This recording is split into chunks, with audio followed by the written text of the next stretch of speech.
Hello everyone, welcome back to my channel Seema blogs.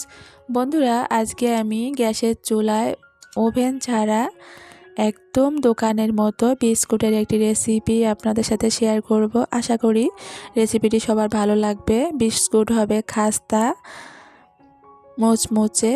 তো চলুন বন্ধুরা, দেরি না করে শুরু করি। প্রথমে একটা মিক্সিং বোল নিয়ে নেব, দিয়ে দেব একটা ডিম, 1 কাপের মতো চিনি। এবার আমি চিনি আর ডিম ভালোভাবে চামচ দিয়ে মিশিয়ে নেব, তবে একটু সময় নিয়ে মিশানোর চেষ্টা করতে হবে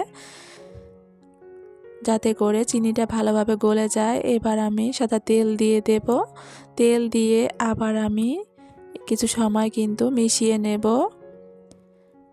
মিশিয়ে এবার আমি এখানে মেজারমেন্ট কাপের 1.5 কাপের মতো আমি ময়দা দিয়ে দেব, লবণ,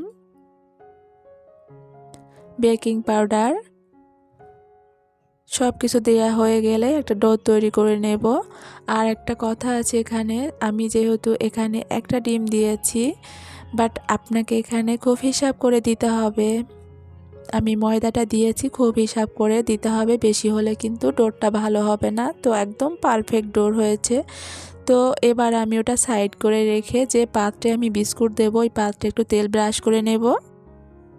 তেল ব্রাশ করে নিয়েছি। এবার আমি সেই ডোরটা আবার নিয়েছি, দেখুন হাতে একটু তেল মাখিয়ে নিয়েছি। মাখিয়ে কিছু ডোর এখান থেকে নিয়ে একটু গোল করে হাত দিয়ে হাতের তালুতে রেখে চ্যাপটা করে নিয়েছি। আর এখানে আমি একটা কুকি কাটার নিয়েছি, কুকি কাটার দিয়ে একটা ডিজাইন করে নেব। তবে হ্যাঁ, আপনাদের হাতের কাছে যদি কুকি কাটার না থাকে, আপনারা যে কোনো শেপ দিয়ে নিতে পারেন বা ডিজাইন করতে পারেন আর কি। তো দেখুন আমি এরকম করে সবগুলো করে নেব। আর একটা জিনিস এখানে, হাতে কিন্তু তেলটা ভালোভাবে নিতে হবে, তাহলে কিন্তু হাতে লাগার সম্ভাবনা থাকবে না। আর যে কুকি কাটার দিয়ে আমি কেটে নিয়েছি, ওটাও তেল লাগিয়ে নিতে হবে, তাহলে কিন্তু ভালো হবে। আমি হাতের তালুতে রেখে এইভাবে করব। আপনারা চাইলে যে কোনো কিছুর উপরে রেখে এইভাবে করতে পারেন। তো আমার সুবিধার্থে আমি আর কি হাতের তালুতে রেখে আমি যে চ্যাপটা করে নিয়েছি, জাস্ট ওটার ওপরেই আমি কিন্তু কেটে নিয়েছি। একটু চাপ দিলেই কিন্তু বেরিয়ে আসবে।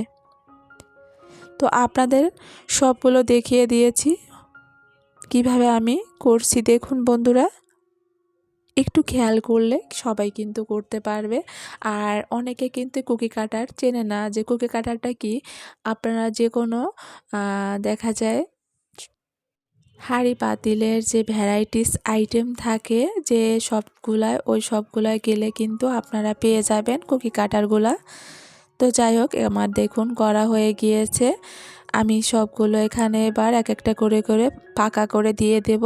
তো আমি অনেকটা ফাঁকা করে দিয়েছি, একটু খেয়াল করেন বন্ধুরা, আমি কিন্তু ছোট সাইজ করে দিয়েছি। আর এটি ফুলে কিন্তু অনেকটা বেড়ে যাবে। তো আমি অনেকটা ফাঁকা করে দিয়েছি, কিন্তু করার পরে আসলে এতটা বেড়ে গিয়েছে, আমি ভাবতে পারিনি আসলে একটার সাথে একটা লেগে গিয়েছিল। তো যাই হোক, আপনারা চেষ্টা করবেন এর থেকে ফাঁকা করে দেওয়ার। তো সবগুলো দিয়ে আমি একটা প্যান বসিয়ে দিয়েছি একটু গরম করে। এবার আমি সেটা যে পাত্রে দিয়েছি, পাত্রটা আমি উপরে দিয়ে দেব। আর যে সাইডে যে ইয়াটা ছিল, ওটা আমি খুলে রেখে দিয়েছি, তাহলে ভালো হবে। তো এখানে আমি ঢাকনা দিয়ে 30 মিনিটের মতো রেখে দেব। তো আমি 30 মিনিট আগেই কিন্তু আমি এখানে 10 মিনিট হয়ে গেলে ঢাকনাটা আমি এখানে খুলে এখানে উপর দিয়ে আমি কিন্তু এখানে কিশমিশ দিয়ে দিয়েছি। আপনারা কাজু বাদাম দিতে পারেন বা অন্য কোনো কিছু দিতে পারেন আপনাদের সুবিধার্থে আর কি। তো আমি এখানে কিশমিশ দিয়েছি ভালো দেখার জন্য আর কি। তো দেখুন আমি কিন্তু 20 মিনিট পর আবার চলে আসছি, ঢাকনাটা খুলে সবগুলো একটু ঠান্ডা করে এবার আমি নামিয়ে নেব বিস্কুটগুলো। আর কতটা পারফেক্ট হয়েছে কি বলবো বন্ধুরা, আমি কিন্তু ফাঁকা করে দিয়েছিলাম, আর ফুলে দেখুন কতটা বড় হয়ে গিয়েছে, একটার সাথে কিন্তু একটা লেগে গিয়েছিল। তো যাই হোক, আমি নামিয়ে নিয়েছি। আর আপনার কি মনে হচ্ছে আমি এই বিস্কুটগুলো নামিয়ে নিয়েছি? দেখুন বন্ধুরা, একদম দোকানের মতো কিন্তু বেকারি স্টাইলে কিন্তু আমি করে নিয়েছি বন্ধুরা। মানে ওভেন ছাড়া যে গ্যাসের চুলা এত সুন্দর মানে বিস্কুটের রেসিপি করা যায়, সত্যি ভাবা যায় না। বন্ধুরা, আপনাদের কাছে যদি এই রেসিপি ভালো লাগে তাহলে অবশ্যই লাইক শেয়ার করে দেবেন আর আমার চ্যানেলটি সাবস্ক্রাইব করে রাখবেন। আর সবার আগে ভিডিওটি দেখতে হলে অবশ্যই বেল বাটনটি অন করে রাখবেন। তো সবাই ভালো থাকবেন, সুস্থ থাকবেন। আর আমার রেসিপিটি কেমন হয়েছে অবশ্যই আপনারা কমেন্ট করে জানাবেন যে আমার রেসিপি কেমন হয়েছে। কারণ আপনাদের রেসিপি মানে আপনাদের কমেন্টের জন্য কিন্তু আমি সবসময়ের জন্য অপেক্ষা করি। তো অবশ্যই আপনারা কমেন্ট করবেন।